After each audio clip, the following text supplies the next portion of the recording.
नमस्कार, मैं राजीव कुमार, प्रायोगिक विद्यालय क्षेत्रीय शिक्षा संस्थान NCERT मैसूर से आप तमाम विद्यार्थियों और दर्शकों का हार्दिक अभिनंदन और स्वागत करता हूं।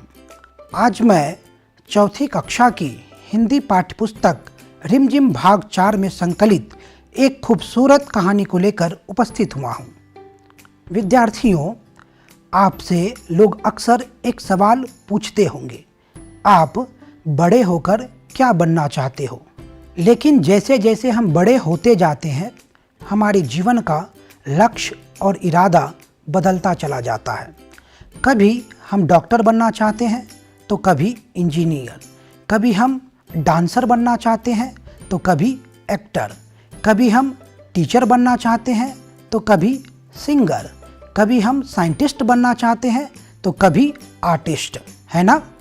लेकिन इन सभी लक्ष्यों से जो ज़्यादा महत्वपूर्ण है उसके बारे में हम कभी सोच ही नहीं पाते हैं। कोई बताएगा कि वह क्या है जो इन तमाम इरादों और लक्ष्यों से ज़्यादा हमारे जीवन में महत्वपूर्ण है? कोई बात नहीं। इस प्रश्न का उत्तर जानने के लिए आज हम जिस पाठ को पढ़ने जा रहे हैं उसका नाम है पापा जब बच्चे थे, जिसके लेखक हैं अलेक्सांद्र रस्किन।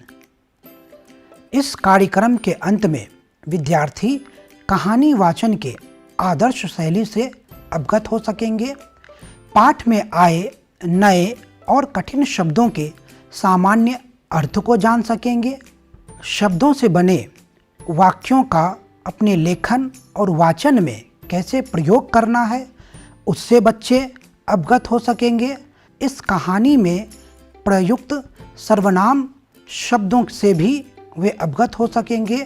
साथ ही जीवन में कार्य की महत्ता और जीवन के सबसे बड़े उद्देश्य से भी बच्चे अवगत हो पाने में सक्षम होंगे। तो बच्चों, इस कहानी को पढ़ना शुरू करते हैं और उस सवाल का जवाब ढूंढते हैं जो इस कहानी में कहीं छुपी हुई है।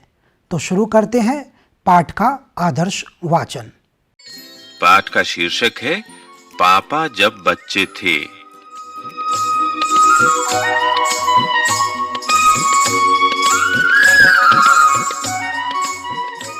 पापा जब छोटे थे तो उनसे अक्सर पूछा जाता था, बड़े होकर तुम क्या बनना चाहते हो? पापा के पास जवाब हमेशा तैयार होता, मगर उनका जवाब हर बार अलग-अलग होता था। शुरू में पापा चौकीदार बनना चाहते थे। उन्हें ये सोचना बहुत अच्छा लगता था कि जब सारा शहर सोता है, चौकीदार जागता है।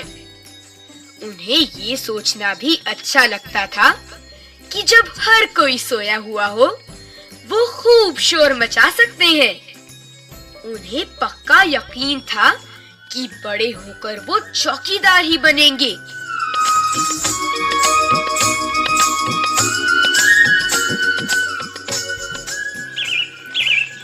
लेकिन एक दिन अपने चटकदार हरे ठेले को लिए आइसक्रीम वाला आ गया। भाई वाह, पापा आइसक्रीम वाला बनेंगे। वो ठेले को लेकर घूम भी सकते हैं और जितना मन चाहे उतनी आइसक्रीम भी खा सकते हैं। पापा ने सोचा, मैं एक आइसक्रीम बेचूंगा तो एक खुद खाऊंगा। छोटे बच्चों को तो मैं मुफ्त में आइसक्रीम दिया करूंगा। जब पापा के माता पिता ने ये सुना कि वो आइसक्रीम बेचने वाला बनना चाहते हैं, तो उन्हें बहुत हैरानी हुई। उन्हें ये बात बहुत मजेदार लगी और वे खूब हंसे।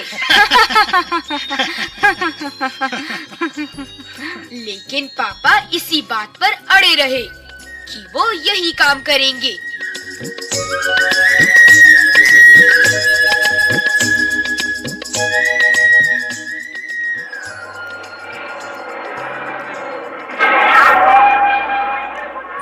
फिर एक दिन रेलवे स्टेशन पर पापा ने एक अजीब आदमी को देखा। ये आदमी इंजनों और डिब्बों से खेल रहा था। लेकिन ये डिब्बे और इंजन खिलौने नहीं, बल्कि असली थे, असली। कभी वो प्लेटफॉर्म पर उछल कर आ जाता, तो कभी डिब्बों के नीचे चला जाता। वो कोई बहुत अजीब और मजेदार खेल खेल रहा था। पापा ने पूछा, ये कौन है? उन्हें बताया गया, यह शंटिंग करने वाला है। शंटिंग किसे कहते हैं? पापा ने पूछा।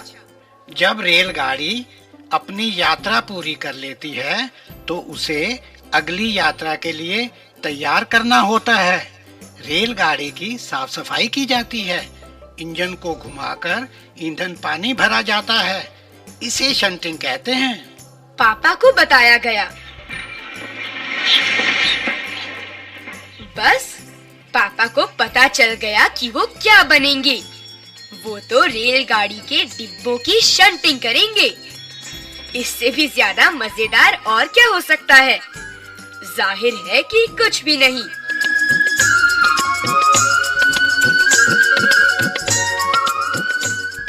जब पापा ने कहा कि वो शंटिंग करने वाला बनेंगे, तो किसी ने उनसे पूछा, मगर तुम तो कहते थे कि तुम आइसक्रीम बेचने का काम करोगे। हाँ। अब आइसक्रीम बेचने के काम का क्या होगा? ये सचमुच समस्या थी। पापा ने शंटिंग करने वाला बनने की सोच ली थी, मगर आइसक्रीम बेचने का चटकदार हरा ठेला भी वो नहीं गंवाना चाहते थे। आखिर उन्होंने रास्ता निकाल लिया। पापा ने जवाब दिया, मैं शंटिंग करने वाला और आइसक्रीम बेचने वाला दोनों बनूंगा। सबको बहुत अचंभा हुआ। उन्होंने पूछा, तुम दोनों काम एक साथ कैसे करोगे? पापा ने कहा, इसमें क्या मुश्किल है? आइसक्रीम मैं सुबह बेचा करूंगा। कुछ देर आइसक्रीम बेचने के बाद मैं स्टेशन चला जाया करूंगा। वहाँ मैं कुछ डिब्बों की शंटिंग करूंगा और फिर जाकर कुछ आइसक्रीम और बेचाऊंगा। इसके बाद मैं फिर स्टेशन चला जाऊंगा, कुछ डिब्बों की शंटिंग कर लूंगा। इसके बाद जाकर फिर कुछ आइसक्रीम और बेच लूंगा। इसमें ज्यादा मुश्किल नहीं होगी, क्योंकि अपना ठेला मैं स्टेशन के पास ही खड़ा करूंगा और इसलिए गाड़ियों के लिए मुझे ज्यादा दूर नहीं जाना पड़ेगा। सब लोग फिर हंस पड़े। पापा गुस्से में आकर बोले, अगर तुम मेरी हंसी उड़ाओगे तो मैं साथ में चौकीदार भी बन जाऊंगा। आखिर रात में करने के लिए होता ही क्या है?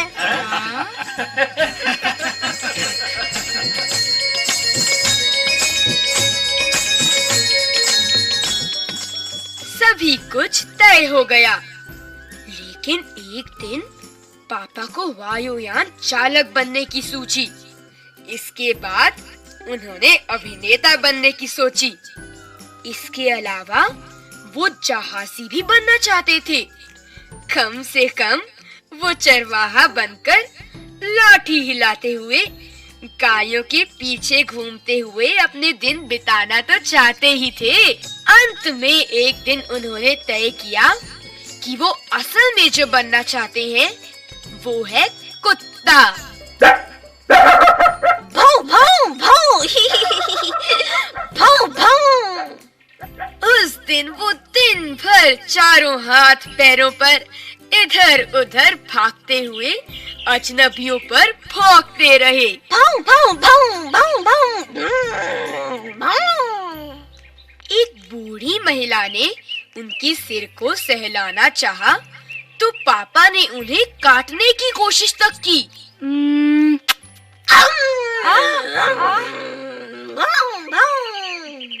पापा ने भौंकना तो बड़ी अच्छी तरह से सीख लिया, लेकिन बहुत कोशिश करने पर भी वो अपने पैर से कान के पीछे खुजाना नहीं सीख पाए।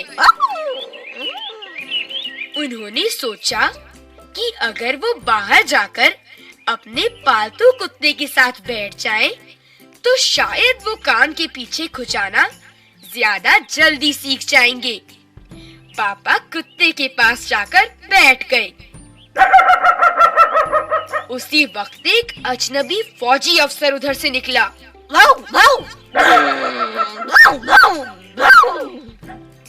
वो खड़ा होकर पापा को देखने लगा।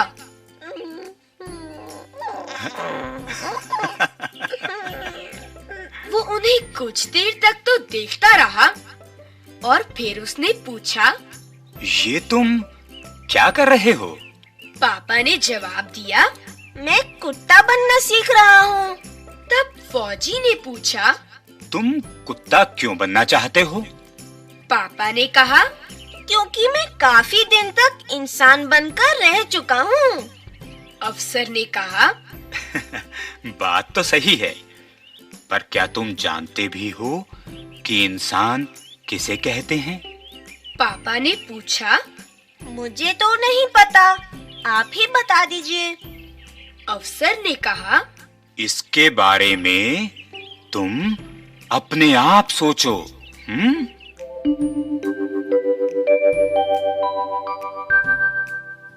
अफसर वहां से चला गया। वो ना तो हंसा और न मुस्कुराया। पापा सोचने लगे। वो सोचते ही रहे। अफसर ने उन्हें कोई बात भी नहीं समझाई थी, पर अचानक ही ये बात पापा की समझ में आ गई कि वो रोज रोज अपना इरादा नहीं बदल सकते। अगली बार जब उनसे यही सवाल पूछा गया, तो उन्हें अफसर की याद आ गई और उन्होंने कहा, मैं इंसान बनना चाहता हूँ।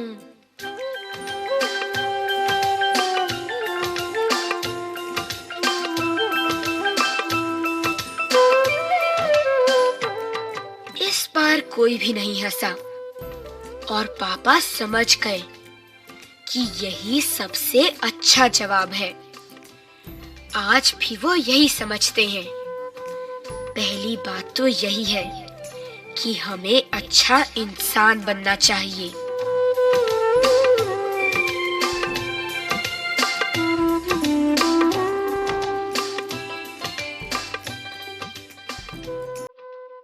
अक्सर, प्रायः या बहुधा, जिसे अंग्रेजी में ऑफन कहते हैं।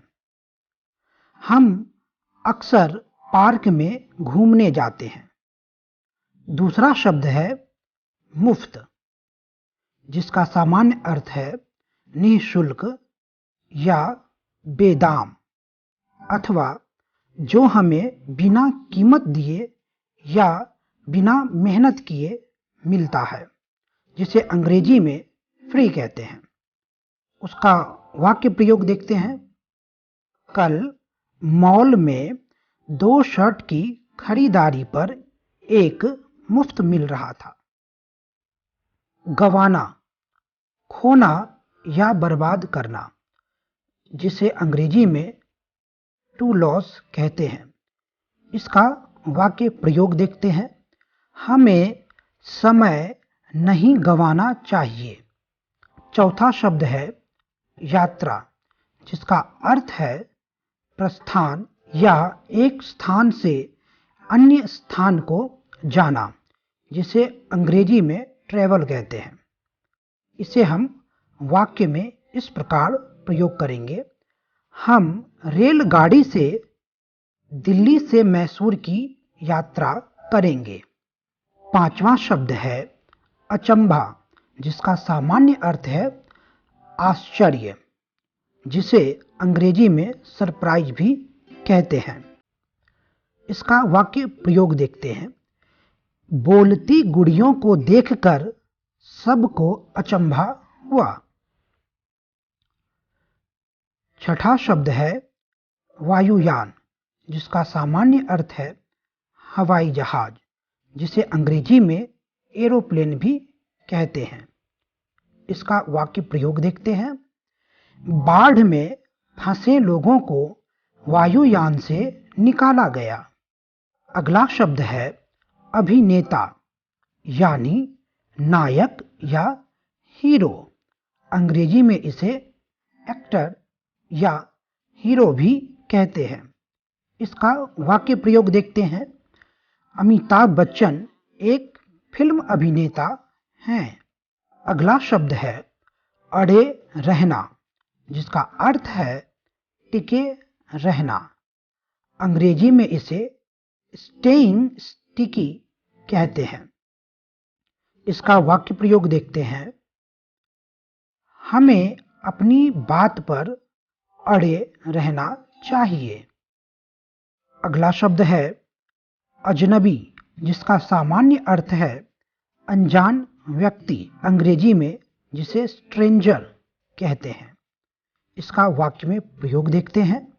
हमें अजनबियों के हाथों से कुछ भी नहीं लेना चाहिए।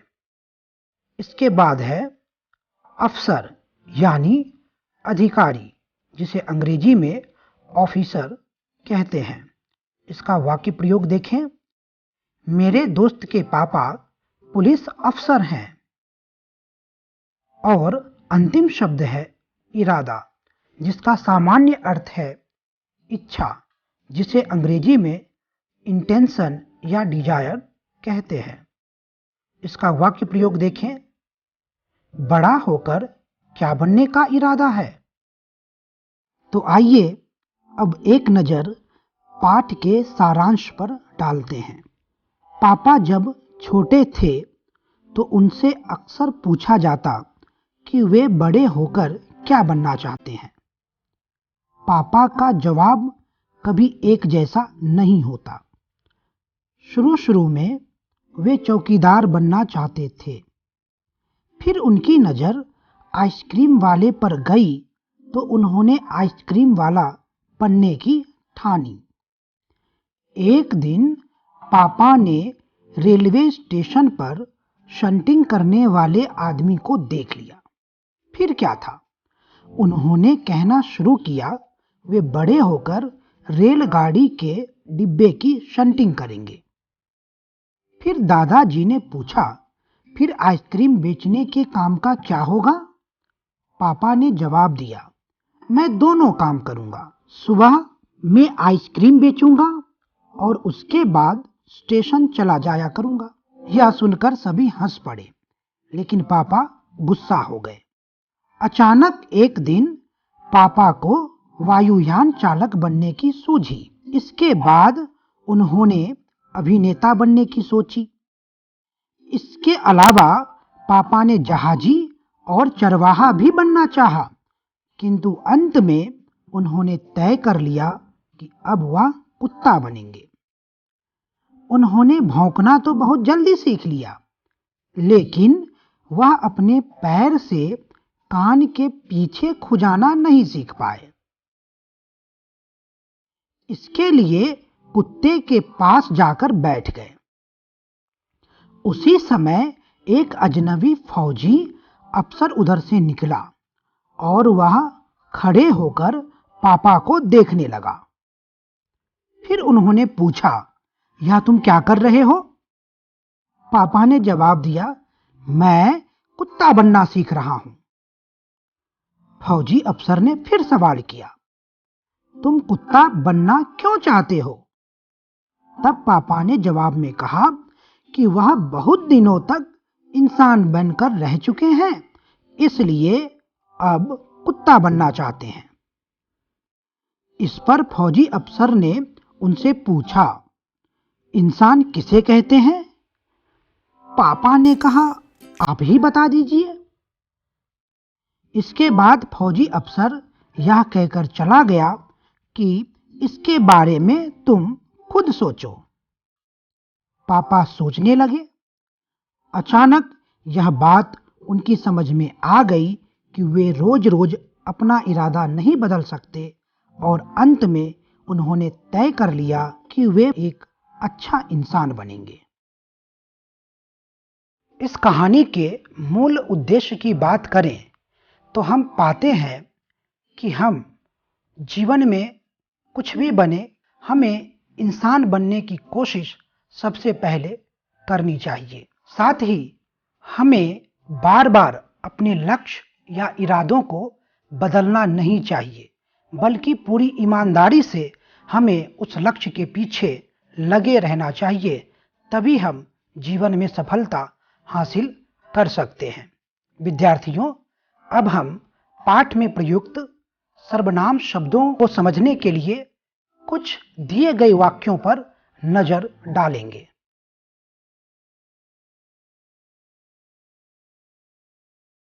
तो आइए अब हम एक नजर इन वाक्यों पर डालते हैं।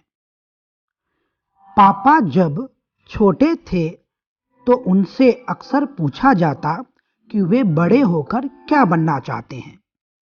पापा का जवाब कभी एक जैसा नहीं होता। शुरू में वे चौकीदार बनना चाहते थे, फिर उनकी नज़र आइसक्रीम वाले पर गई तो उन्होंने आइसक्रीम वाला बनने की ठानी। एक दिन पापा ने रेलवे स्टेशन पर शंटिंग करने वाले आदमी को देख लिया। फिर क्या था, उन्होंने कहना शुरू किया, वे बड़े होकर रेलगाड़ी के डिब्बे की शंटिंग करेंगे। उपर्युक्त वाक्य में आपने पापा के स्थान पर वह, उनका, उन्होंने आदि को देखा होगा। दरअसल यह कुछ और नहीं बल्कि व्याकरण में इसे सर्वनाम कहते हैं। दूसरे शब्दों में कहें तो किसी व्यक्ति, वस्तु, स्थान आदि की जगह प्रयुक्त होने वाले शब्द को सर्वनाम कहते हैं।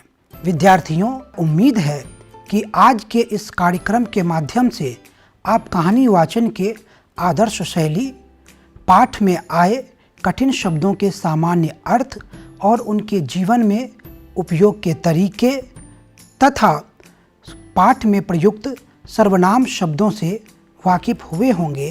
साथ ही साथ पाठ के मूल उद्देश्य से भी अवगत हुए होंगे।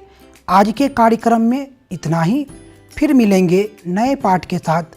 तब तक के लिए घर पर रहें, सुरक्षित रहें। धन्यवाद।